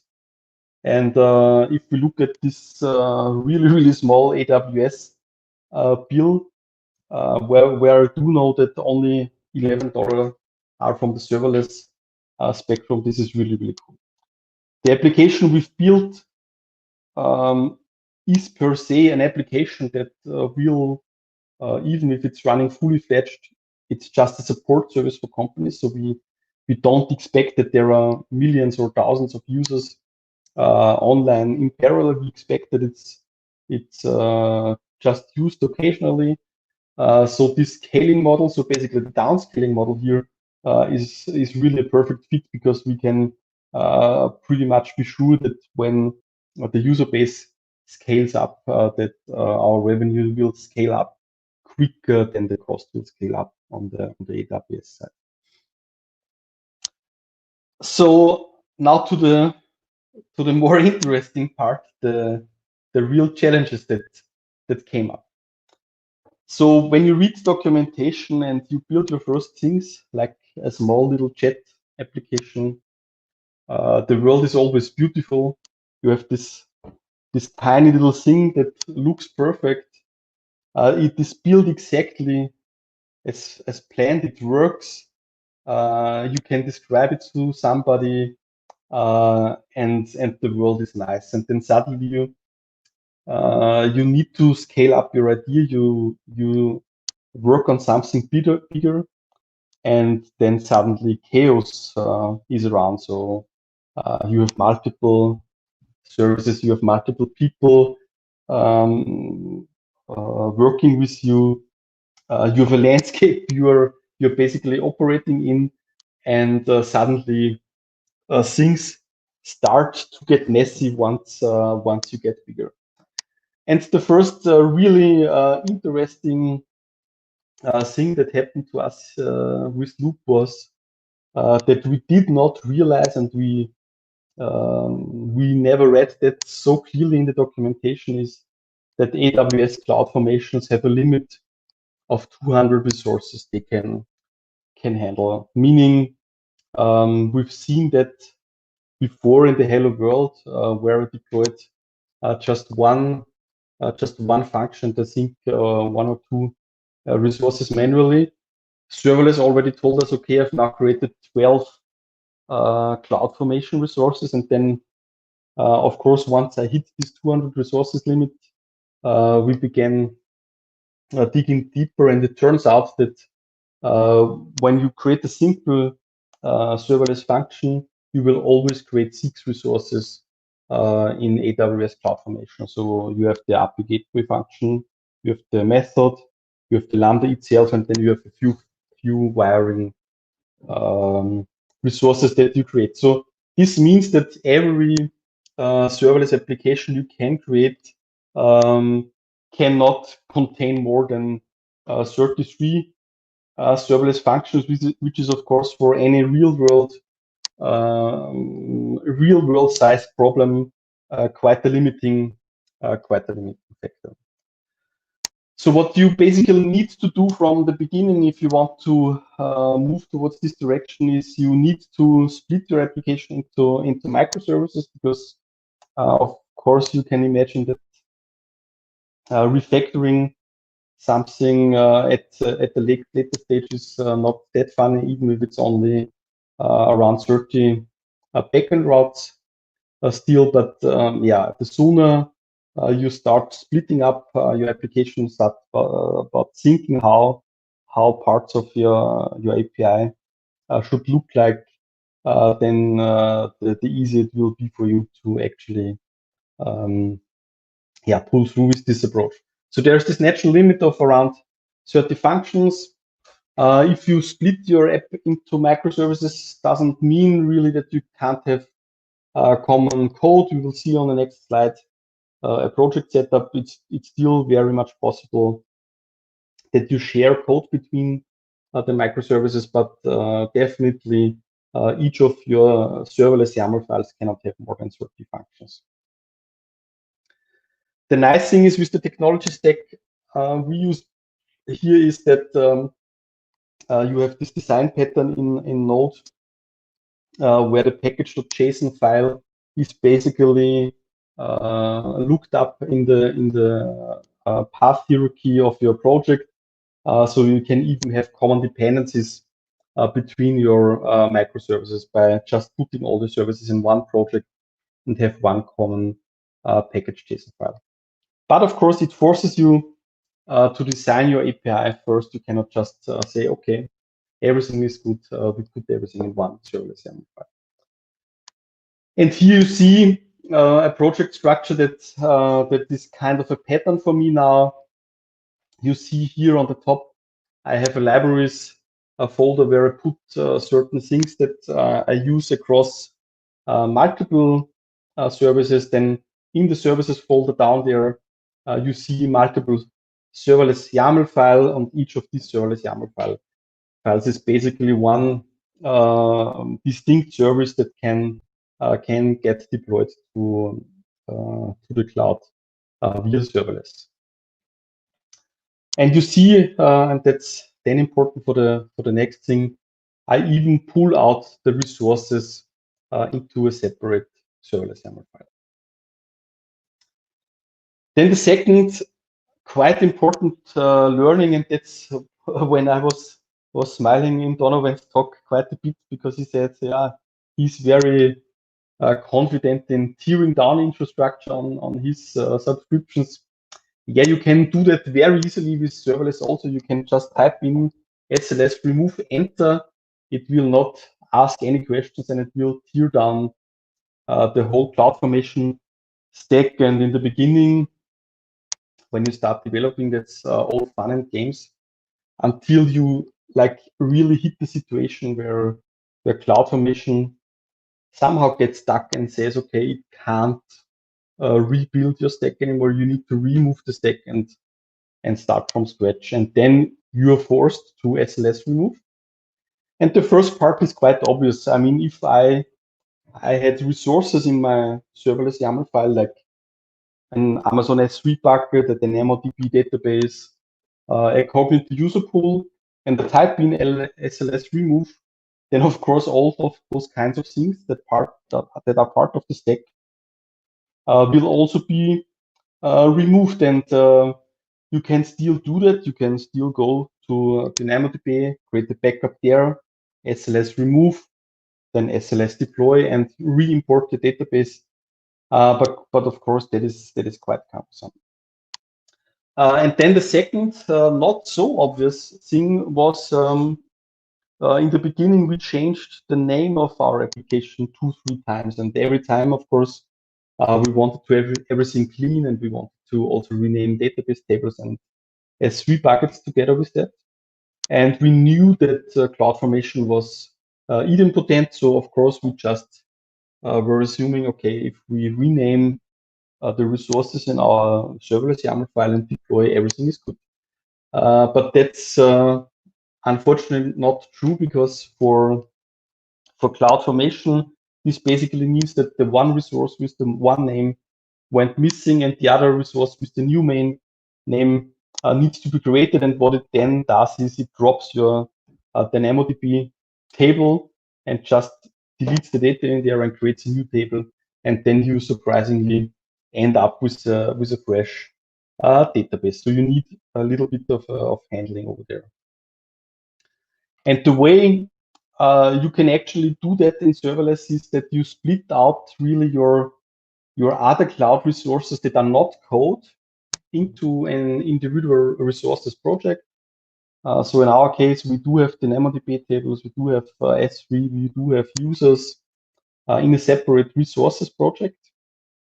And what AWS CloudFormation supports is you can export outputs in one stack, and you can import these outputs in another stack. And it's a bit more complex than what you can actually see here in the slide.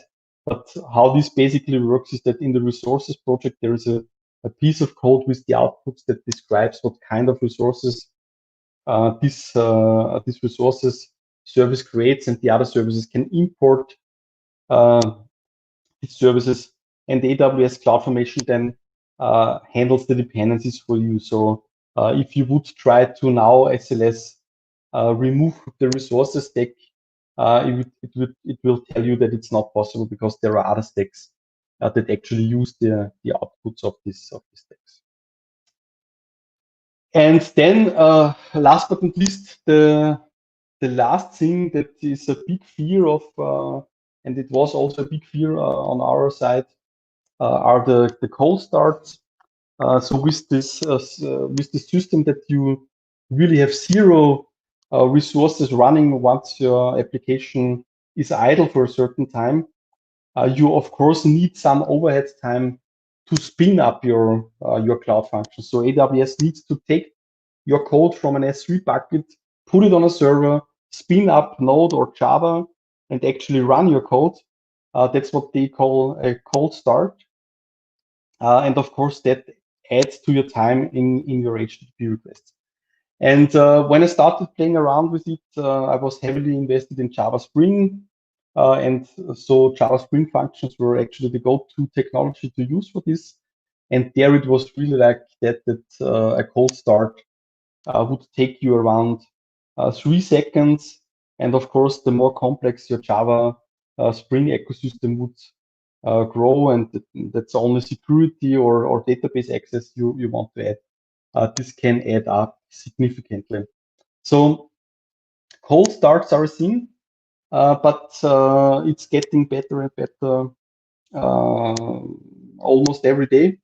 And the way to work around yourself or to work yourself around this problem is basically to use very lightweight runtimes and really try to make your API functions very, very small.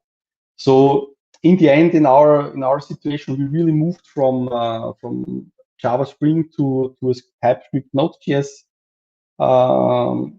backend, which of course had a learning curve, but then a cold start is now typically around 1 second, and the warm function call that let's say has a database round trip, a simple one to DynamoDB is around 100 milliseconds, which is also already quite okay. What you definitely need to do is you need to learn that you need to split long-running requests into smaller ones. Functions do also have timeouts. If you don't configure them, you have timeouts about I think the default is 6 seconds. So what you really need to do is if you have like, and the example here is, let's say, a dashboard view that needs to pull data from multiple of your backend services, then you really should move this architecture until the front end, so that the front end actually sends multiple requests to backend that takes this data in small chunks. And if you really have heavy lifting jobs, then the best idea is to actually hide these heavy lifting jobs in message queues. So the user basically talks to a small API call that just puts a task into a message queue, and then the front end waits for asynchronous feedback. In our situation, the example is there quite obvious. It's a virus scan of files that the users are able to upload. And of course, we don't want the HTTP call to actually wait for the virus scan result.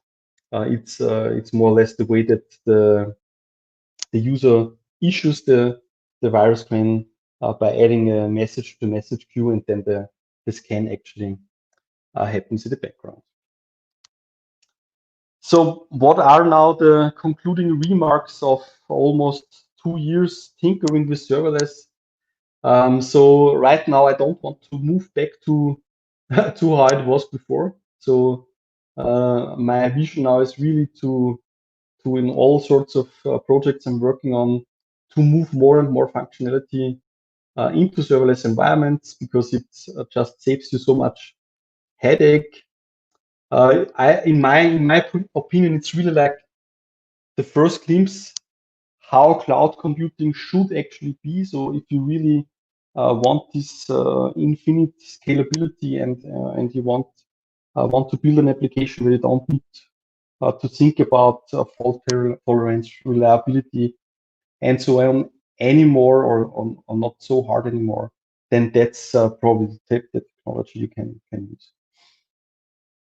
Parts of the framework, if we really now talk about the serverless framework, still feel a bit under construction. So there are certain things, let's say you want to put custom domains into play. Of course, you can do that, but it feels a bit cumbersome still, because there are some manual process involved. And in the beginning, the initial iterations felt significantly slower compared to established frameworks. So things like testing, of course, you need to somehow relearn how that is done there, how to debug an application, how to monitor an application, and so on. And with that, thank you very much.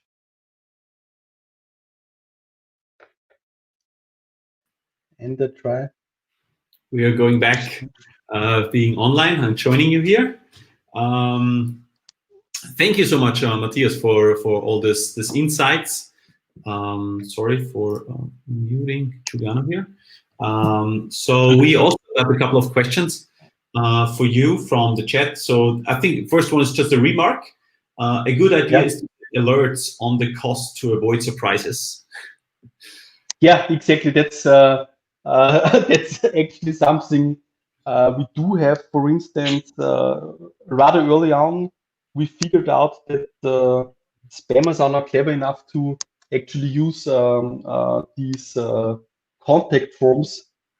I mean, they've been clever enough to use the contact form to spam people before, but recently, using a single page application and an API in the backend, it has been more complicated for spammers to figure out how the form actually works. But now there seems to be bots that have already figured out how API calls work, and now they try to spam us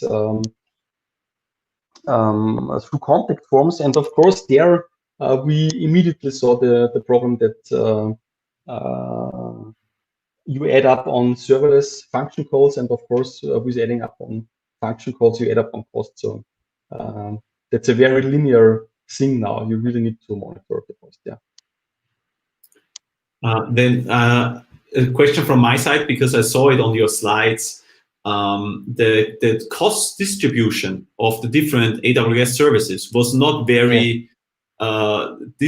Let's say the database, I think, was the most important or the most costly. The most expensive one. Yeah. Did you kind of work your way through different options, or you are just deciding for this stack and then you just go with this and you accept the price? No, it's a bit of historical. I mean, the database, the relational database we use in there is basically from our first product we built, and it still runs certain things like, for instance, billing, a recommender system, so one customer can recommend the system to another. So there are certain services that are still there, which are not serverless, and this relational database service is basically part of that older system stack.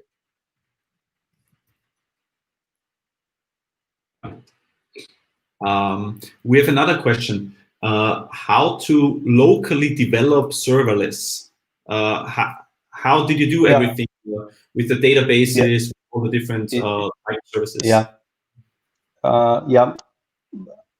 I was actually almost expecting this part, but I didn't want to cram any more information into the slides and into the talk. So basically, there are two ways to do this. The first of all is the serverless framework itself allows you to invoke every function also locally. So what you can do is, and I can perhaps even show it here in the services, but I don't know. It's not that important. But what you basically can do is you can emulate the AWS API gateway event, and you just send it manually through your local code, and then the function gets executed locally.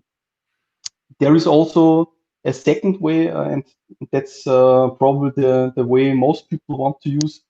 There is a project or a plugin called Serverless Local Deployment. I can't remember the name exactly. I can look that up later for you. But what it basically does, it starts a local Node Express server that runs all your functions. But you still are in the situation that you are using resources from the cloud. Of course, your DynamoDB database is still on the cloud. Your S3 bucket is still on the cloud. So basically, a function code is running locally on your machine. You can debug with your local debugger and step debug and everything. But your infrastructure is on the cloud, and that's basically the way I do it right now. And there would be one step further. So there are people that actually emulate DynamoDB and S3 inside of Docker containers. But for me, this is at the moment a bit too cumbersome to actually fire up two Docker containers just to have this infrastructure to run a database. So I really can only develop right now when I have an internet connection. Just out of curiosity, well, 2 years working at Dynatrace, and something kept in my mind. So you showed us a lot of functions, calling functions, and super nice flow. How do you monitor that? Like, do you know from where it starts to where it goes, or? The best thing would be if we would use Dynatrace, but right now we don't do that. No, the serverless platform basically has a monitoring dashboard built in. So the commercial offering of serverless.com is basically a monitoring dashboard. And inside this dashboard, you can basically see how often your function is invoked from where and what the typical status codes are. And it even goes that far that it, for certain technologies, it can present to you the stack traces if something goes sideways. So if you're in Node or if you're in Java, you can then directly see the stack traces inside the serverless dashboard. I'm also experimenting with Sparksnack. Really as a monitoring tool to find spots in the application where users hit exceptions that we don't know about. That's also another option. Downside with Sparksnack inside of serverless is that it can significantly add up on the time of your function execution. So I've seen 100 and 150 millisecond turnaround times for the Sparksnack call, which is not the problem in your monolithical program, because there this call runs asynchronously in the background. But in the cloud function, it's of course a problem because Node of course waits for the last async function to finish before it actually ends the execution. So you basically pay for the time there. And just getting a hook on what you mentioned here. You mentioned that for the code start for Java was 3 seconds, and then you decided to move to TypeScript, and it was 1 second. And how was this study or this decision to move from one language to another? Someone just proposed and you try it out, or? The nice thing is that the development team is me, so the decision process is pretty straightforward. Now the front end is written in React and TypeScript, so it was quite natural to also try this for backend code. And actually, I even tried to reuse some parts of the code between front end and backend, and that has been driving this decision quite a bit. So that makes sense to a certain extent. So there's really like code in this code base now that is used on the backend and is used without modifications on the front end, because it's really in the same code base. And the cold start, I mean, I didn't do any studies or something in that sense. It's really you can read that up on Stack Overflow. That's the number one issue people start having rather quickly, is that they run into cold starts. And then there are all sorts of and I found them a bit obscure, and there are all sorts of strange things happening. For instance, people try to warm up the functions with other tools. So they know about the cold start, so they have a job that calls their API on a regular basis just to make sure that the function remains warm and reacts quickly. So, but for me, that's not really good solution. I mean, at least as a small company, that's not a very good solution. Once you scale out and grow bigger, that's perhaps a thing you can do, because then cost of function execution is not that big of a deal anymore. Thanks. Cool. Right now I don't see any questions coming in. I know we have a little bit of a delay from our live system here to YouTube. So if there are any more questions coming in, we will forward them to Matthias. I also try a new feature here. If you see this, yeah. So this was something from our YouTube channel. Perfect. So,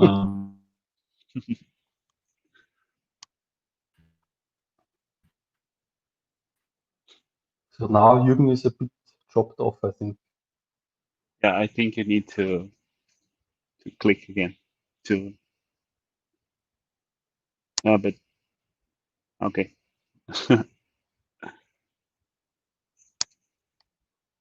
I think Jürgen froze. It is frozen. Yeah. So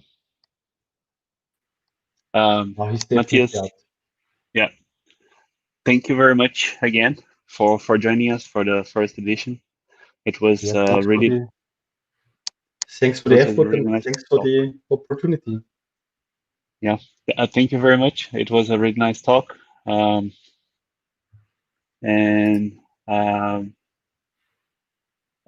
you have something else to say, Jürgen? I just want to thank the sponsor and pass the links again. But if you have something to say, then I can close with that. Thanks everyone for joining. Sorry, I dropped out for a second. But thanks everyone for joining. Thanks to the whole community. It was really a community effort to get Donovan Brown also as a speaker for today, and also thanks to the community and I think tweeting or like making it more prominent. We also got Matthias to speak at this first edition of the meetup. So we are really happy to see that you're also talking about this meetup. Please join us also on Discord and on Twitter. We already have some speakers for the next meetup.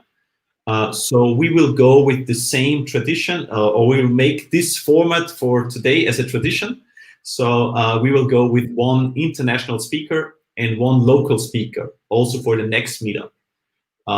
But if you are interested in speaking at our Cloud Native Computing Linz meetup, please join us. Juliana has put some links together.